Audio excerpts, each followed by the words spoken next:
Nous nous attelons tout au contraire à faire de notre pays, au potentiel si important, une destination attractive pour les investissements directs étrangers.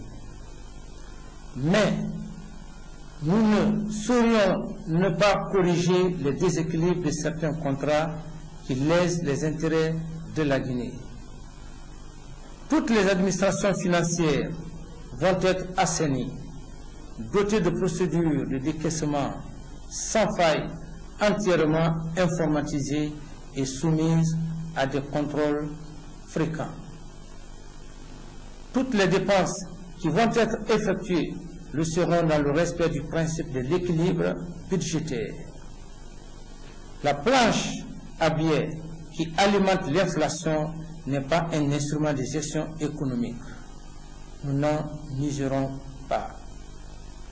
Le gouvernement doit s'atteler à atteindre le plus tôt possible le point d'achèvement de l'initiative, mais également se doter des ressources financières adéquates pour améliorer les meilleurs délais, la desserte en énergie électrique et en eau courante. Je mets un point d'honneur à faire cesser progressivement les délestages de courant qui plongent le pays dans le noir et les coupures d'eau qui assoiffent les Guinéens. C'est à mes yeux une question de dignité nationale. Le CNDD et moi-même veillerons de très près à la mise en œuvre d'un autre grand chantier, celui de la refondation de la démocratie, qui passe par la réforme de la justice, la libéralisation des zones et l'organisation d'élections législatives et présidentielles libres et transparentes d'ici décembre 2010. La corruption est en train de tuer la justice dans notre pays. On peut aujourd'hui tuer, violer, voler en toute impunité, pourvu qu'on retrouve un juge qui passe outre les lois pour transformer le vrai en faux et le faux en vrai. Nous allons revoir le statut du magistrat, renforcer les pouvoirs de contrôle du Conseil supérieur de la magistrature, veiller à l'application des lois et à l'exécution effective des peines. Celui qui tue, viole ou vole sera châtié sévèrement conformément à la loi.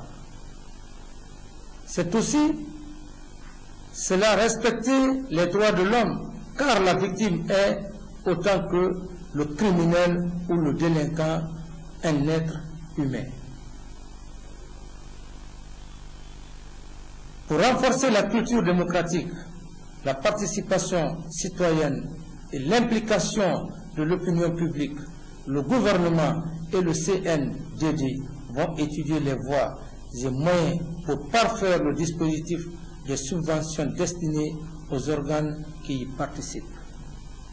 De même, selon des critères qui vont être redéfinis, des licences de radio et de télévision privées vont être accordées. Les zones doivent être totalement libérées.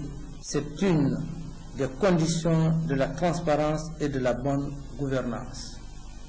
Sincère dans ma volonté de dialogue avec les partis politiques, la société civile et les organisations internationales qui appuient le processus électoral, je leur laisse le soin de discuter et de me soumettre des propositions.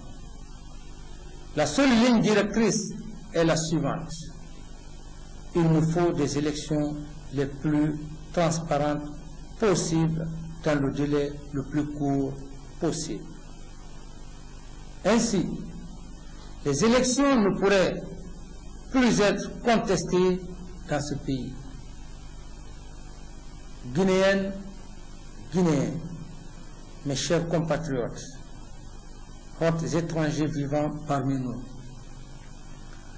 permettez-moi d'assurer la communauté internationale de notre souci de progrès, de respect des droits de l'homme et de renforcement de la bonne gouvernance. Jugez-nous à l'ouvrage. Nous voulons redresser le pays, le doter d'institutions crédibles et le doter des élus issus d'élections transparentes.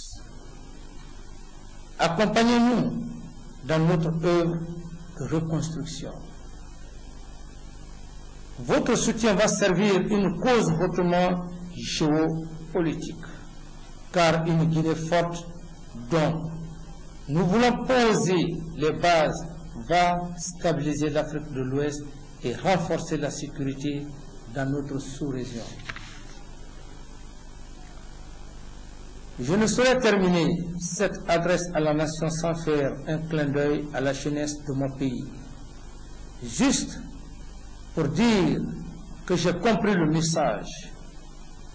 Les centaines de milliers de jeunes qui, le long des artères de Conakry, ont acclamé mon cortège le 24 décembre, veulent se nourrir correctement, se soigner, faire du sport, apprendre et trouver du travail à l'issue de leurs études.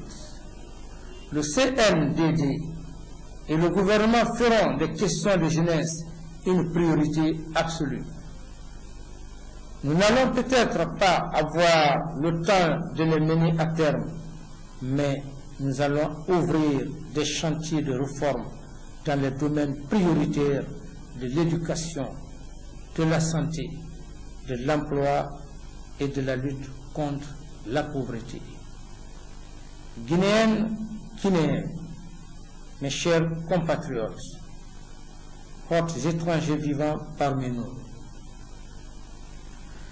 je nourris le rêve d'une Guinée prospère et forte, respectée en Afrique et dans le monde, démocratique et ouverte. Que Dieu, le maître des jours à venir, exauce ce vœu et commence à imposer les prémices de cette année 2009 qui s'annonce. Je vous adresse à vous tous mes vœux les meilleurs. Que Dieu Tout-Puissant, qui encore une fois sauvé notre pays, continue de nous assister. Vive la Guinée, vive la République, vive le CNDD. Je vous remercie.